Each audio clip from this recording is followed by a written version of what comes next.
Monsieur Olivier Ronet, bonjour. Bonjour, monsieur Van den Bavière. Merci d'avoir accepté cette invitation à la librairie Notre-Dame de France pour nous parler de votre livre Gustave Flaubert et le Grand Orient de France. Tout à fait. Alors Olivier Ronet, présentez-vous et dites-nous qu'est-ce qui vous a passionné chez Flaubert et notamment pour ce tome 1, puisqu'il y aura une suite, son rapport au Grand Orient de France. Alors, donc en fait c'est une longue histoire. Je suis de métier ciné-magicien, donc on va dire en quelque sorte prestidigitateur. J'ai travaillé pendant des années sur l'univers de Georges Méliès. Et au bout d'un certain nombre d'années, j'ai voulu renouveler mon travail et je me suis intéressé un peu à l'origine de mon métier, c'est-à-dire la magie. Donc je suis allé en Égypte, j'ai vu que j'étais envahi de bon nombre de lacunes, et à ce moment-là, j'ai découvert que la magie était associée à la médecine, que l'Égypte était mère de la médecine, et qu'il y avait autour de ça la possibilité de réaliser une exposition, un spectacle, une conférence, des films, etc. Et je me suis progressivement orienté pour des raisons commerciales, puisque je suis rouennais, sur le voyage en Égypte de Gustave Flaubert, surtout que Flaubert, lors de son voyage, va rencontrer un mage nubien, près de Philae, et que ça me permettait d'associer l'œuvre littéraire de Gustave Flaubert à mon métier, donc un spectacle de magie, de prestidigitation. Alors Gustave Flaubert, 1821-1880, les dates du voyage en Égypte. Alors là, on est en Égypte, c'est 1849-1850. Il y restera 8 mois. J'ai construit une exposition, le spectacle de magie orientale, une conférence, d'ailleurs la conférence qu'on retrouve dans le DVD du livre, j'ai présenté mon ouvrage, donc cette exposition, le film, etc., au musée Flaubert. Et à ce moment-là, j'ai remarqué qu'il y avait au musée Flaubert un certain nombre d'indices qui associaient la médecine à la franc-maçonnerie. Alors, donc, j'ai posé des questions, et à chaque fois, on ne me répondait pas, parce que, visiblement, les gens ne savaient pas. Voilà. Donc, je me suis dit, il y a, donc, à partir de là, une lacune autour de Flaubert, et c'est à partir de cette interrogation que j'ai commencé à m'intéresser à la franc-maçonnerie de Gustave Flaubert. Et ce qui m'a mis la puce à l'oreille, c'est fondamentalement une momie qui est au musée Flaubert. Quand j'ai vu cette momie, j'ai tout de suite pensé à Chateaubriand et à la momification de Talleyrand, parce que j'avais devant moi un homme momifié avec ses décors maçonniques qui étaient là, et a priori personne n'était au courant que ce monsieur était franc-maçon, mais pourtant c'était sur lui. Genre, j'ai dit, mais madame, conservatrice du musée, je ne citerai pas son nom, mais c'est une momie maçonnique, madame, on ne sait pas. Alors là, j'ai commencé à creuser, et c'est comme ça que je me suis aperçu, en faisant des recherches, que Flaubert était franc-maçon. Voilà.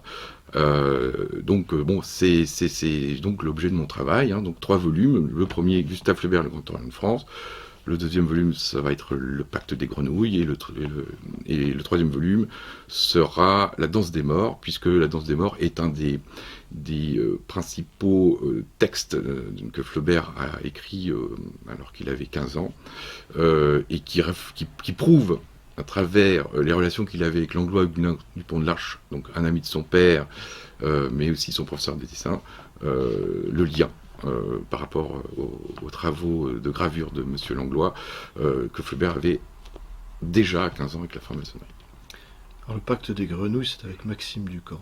Voilà, alors on retrouve donc cette histoire de grenouilles et d'anneaux que Flaubert et Ducamp vont s'échanger dans les souvenirs littéraires de Maxime Ducamp. Flaubert est panthéiste, Alors, oui. spiritualiste. Spiritualiste, oui, il l'est, c'est sûr. Oui. Il a été initié à travers des doctrines d'ésotérisme chrétien, entre autres une gravure que je vous ai montrée tout à l'heure, et il a reçu un enseignement, ça c'est sûr. On le classe dans l'école réaliste, avec Madame Bovary. D'ailleurs, il a eu à cette occasion-là un procès. Donc Oui. il s'en est sorti grâce à ses appuis politiques, Il connaissait son avocat aussi. Il connaissait très bien l'empereur. Oui. Il était reçu régulièrement chez l'empereur. Il allait aussi. Alors là, c'est là où c'est intéressant. Hein. Là, j'ai pris quelques notes parce qu'il faut avoir le souvenir des noms. Il connaissait très bien Julie Bonaparte, qui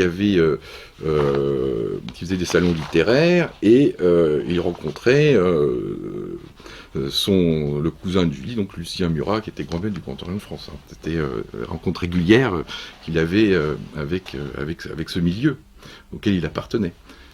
Mais ce réalisme va le conduire. Alors, il y a Bouvard et Pécuchet à la fin de sa vie, hein, une écriture qui commence en 1872 et qui est inachevée en 1880 à sa mort. Ce réalisme le pousse à croquer ses contemporains vains et un peu imbéciles, pour dire le terme franchement. Et il va rentrer en opposition avec d'autres francs-maçons. Alors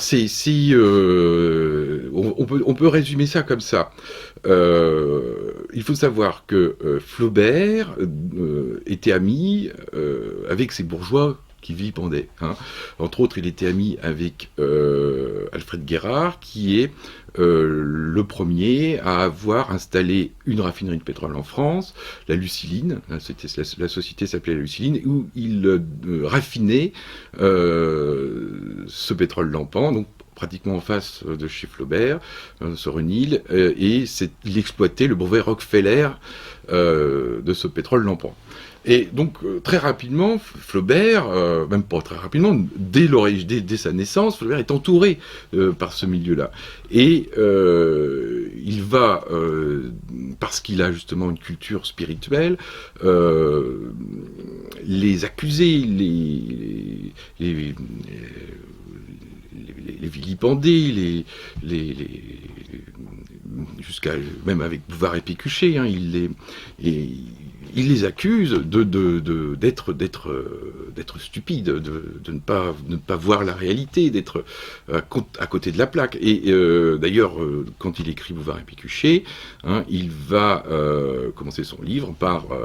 il faisait 33 degrés sur le boulevard Bourdon, qui était absolument désert. Donc là, il montre du doigt une franc-maçonnerie qu'il connaissait bien, et de manière assez raffinée, il va tout simplement dire, mais qui êtes-vous, vous qui prétendez être au sommet d'une pyramide et qui, au bout du compte, êtes habité par le vide. Du coup, ça va le conduire à certaines associations, comme par exemple avec Maupassant.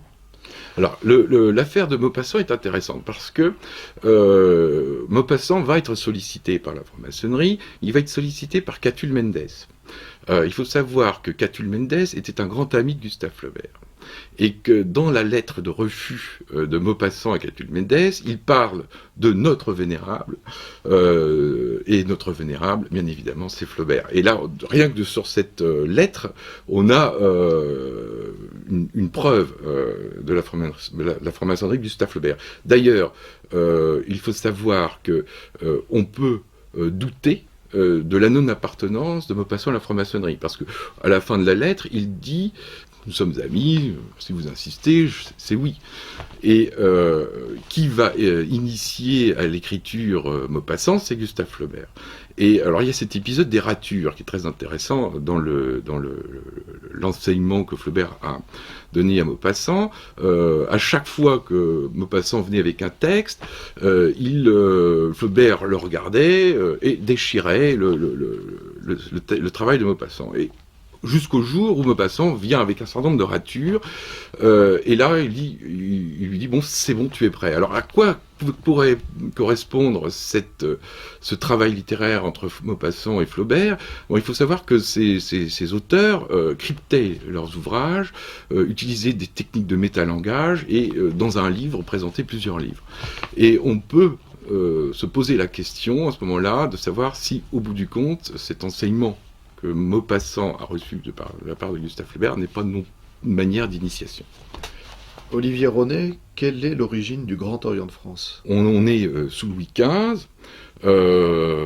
À cette époque, donc avant 1773, Louis XV entre en conflit avec la couronne d'Angleterre quant à la succession de la couronne d'Autriche. Cette lutte politique entre la France et l'Angleterre va, au bout du compte, Louis XV va, à partir de là, interdire une maçonnerie qui est une maçonnerie anglaise et qui s'appelait la Grande Loge de France. Pourquoi ? Parce qu'il s'est aperçu qu'il y avait, à travers cette maçonnerie anglaise, des attaques du royaume de France qui avaient été mises en place. D'ailleurs, on retrouve cet épisode dans le livre d'Alexandre Dumas, Joseph Balsamo. Malgré tout, le système maçonnique étant un système de contrôle du peuple, il a été donc favorable à la reconstruction d'une maçonnerie française, et cette maçonnerie française va s'appeler le Grand Orient de France. Alors, qui va diriger le Grand Orient de France ? Eh bien, c'est tout simplement les cousins. Alors, les cousins, c'est donc la cour de Versailles, et les cousins, bon, c'est Montmorency, Luxembourg, c'est le duc d'Orléans, c'est Saint-Simon. Donc, grâce à ce réseau qu'il reconstruit avec ses cousins, il va pouvoir contrôler et être informé de ce qui se passe dans le pays, donc maîtriser le royaume. D'ailleurs, à ce propos, on peut se poser la question, à partir de là, de la vraie utilité de la maçonnerie pour le pouvoir. Et on a un autre épisode très intéressant, les manigances du duc d'Orléans qui, quand Louis XVI arrive au pouvoir, jaloux, va essayer de donner un coup de coude à son cousin pour prendre sa place. Sauf que ça se passe pas très bien, et il va utiliser la franc-maçonnerie pour déstabiliser le pays. Alors c'est vrai que Louis XVI, à cette époque, n'était pas très agressif, ou il n'était pas très vigilant de ce qui se passait dans le pays, donc ça a donné carte blanche au duc d'Orléans pour déstabiliser le pays.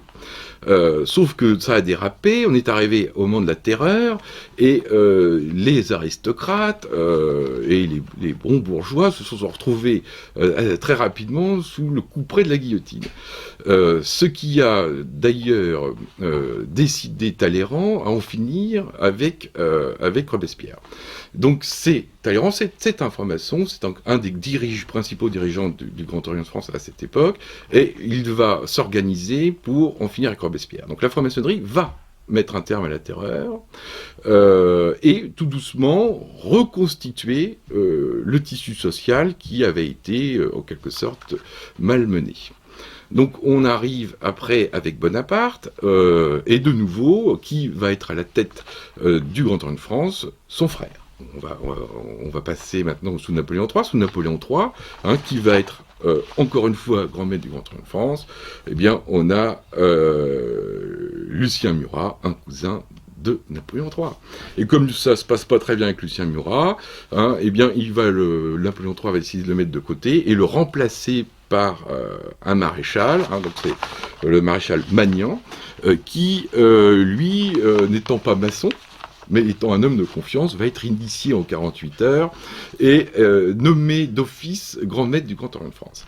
Alors, ce qui est encore plus intéressant, parce qu'on va continuer un peu dans l'histoire, on a le moment de la Commune. Alors, le moment de la Commune, c'est assez extraordinaire, parce qu'on nous fait croire que la franc-maçonnerie s'est levée avec le peuple pour organiser une révolution, mais c'est faux.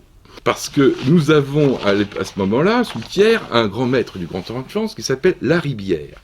Et Laribière, au moment de la Commune, s'est tout de suite rangé du côté de Thiers, puisque de toute façon, c'est Thiers qui tenait la franc-maçonnerie.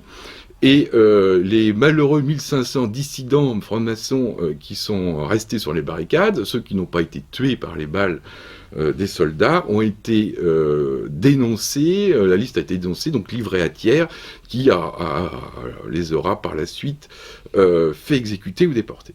Donc la franc-maçonnerie, à cette époque-là, a été contre la Commune et aux côtés de Thiers dans cette guerre civile. Et on s'aperçoit au bout du compte que la franc-maçonnerie et l'État, eh bien c'est la même chose.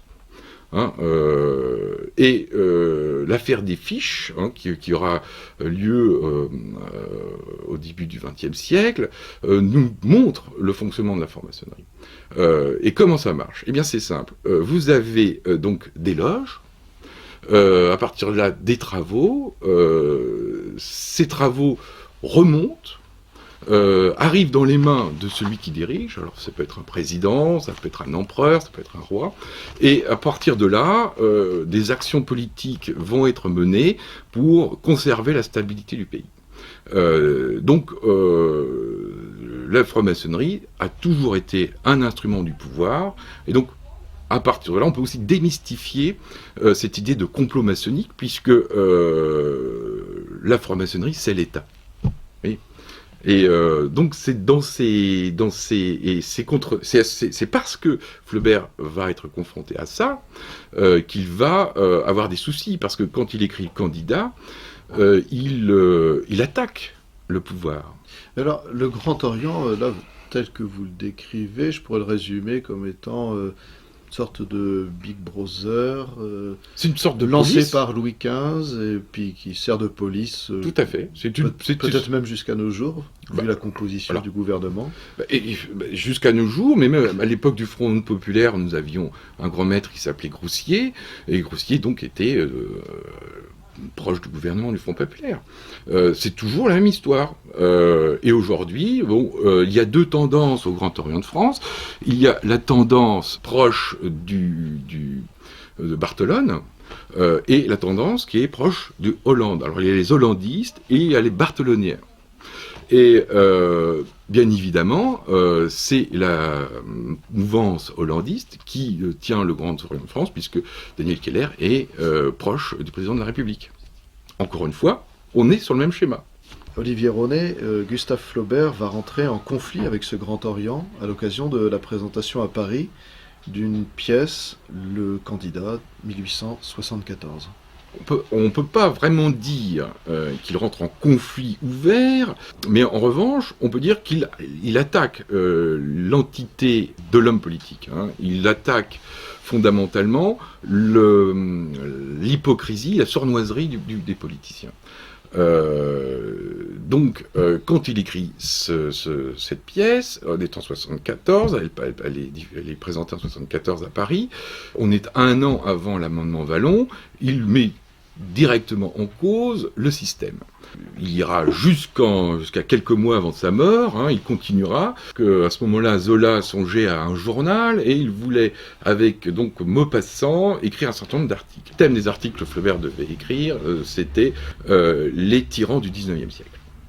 Et donc, il mettait en cause les grands responsables et les hommes qui étaient les hommes de finance. En écrivant le candidat, en présentant le candidat, il attaque les élus, mais aussi ceux qui les financent. Cette dernière partie de son travail, il dira, en montrant du doigt la maison de Rothschild, les misérables susnommés, donc il parle des Rothschild, ont fait verser plus de larmes que Waterloo et Sedan.